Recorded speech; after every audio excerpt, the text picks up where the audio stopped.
দর্শক, আমরা আমাদের যে আড্ডা বা যে ঘোরাফেরা যে উপভোগের যে বিষয়গুলো সেটা আমরা করেছি। একটু আগে আমরা গান গেয়েছি একটা নৌকাতে উঠে। এখন আমরা আবার সামনে হাঁটছি। দেখতে পাচ্ছেন যে সময়ের ব্যবধানে কিন্তু মানুষের পরিমাণটা অনেক বেড়ে গেছে। এখন মানুষের আনাগোনা অনেক বেড়ে গেছে।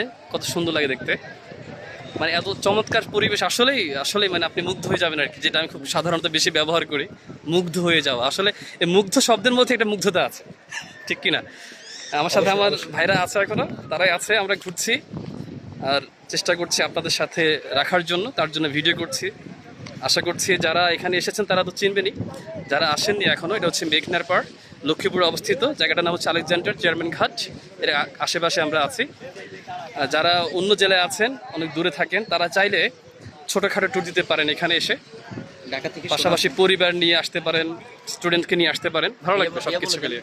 জি, এটা হচ্ছে ঢাকা থেকে সরাসরি সোনাপুর, নোয়াখালী, মাঝদির থেকে দক্ষিণে সোনাপুর আসতে পারে। সোনাপুর থেকে সরাসরি বাস আছে। হ্যাঁ, সরাসরি বাস অর্থাৎ সোনাপুরে আসলে কিন্তু জায়গাটা খুব সহজে আমরা কি কাছে পাচ্ছি। তাহলে যারা বাংলাদেশ থেকে আসবেন, পাশের দেশ নোয়াখালীতে আসবেন, অবশ্যই পাসপোর্ট, ভিসা এবং নোয়াখালী ভাষাগত পরীক্ষা দিয়ে আসবেন। নাইলস ফ্রি, যেরকম দেশের বাইরে হচ্ছে ইংরেজি শেখার জন্য আইএলটিএস পরীক্ষা, আপনার এখানে নাইলস পরীক্ষা দিয়ে আসবেন। হ্যাঁ, যোগ্যতা অর্জন করে নোয়াখালী আসবেন। এবং নোয়াখালী যেটা জেলা শহর, প্রশাসনিক শহর, সেটা হচ্ছে মাইজদি। মাইজ থেকে ঠিক দক্ষিণে সোনাপুরে আসবে। সোনাপুর থেকে বাস আছে, সরাসরি আপনাকে নিয়ে আসবে এখানে। দেখা হবে ইনশাল্লাহ অল্প কিছুক্ষণ পর। আমরা দেখি আর কোন নতুন জায়গা পাই কিনা। ধন্যবাদ সবাইকে সাথে থাকার জন্য।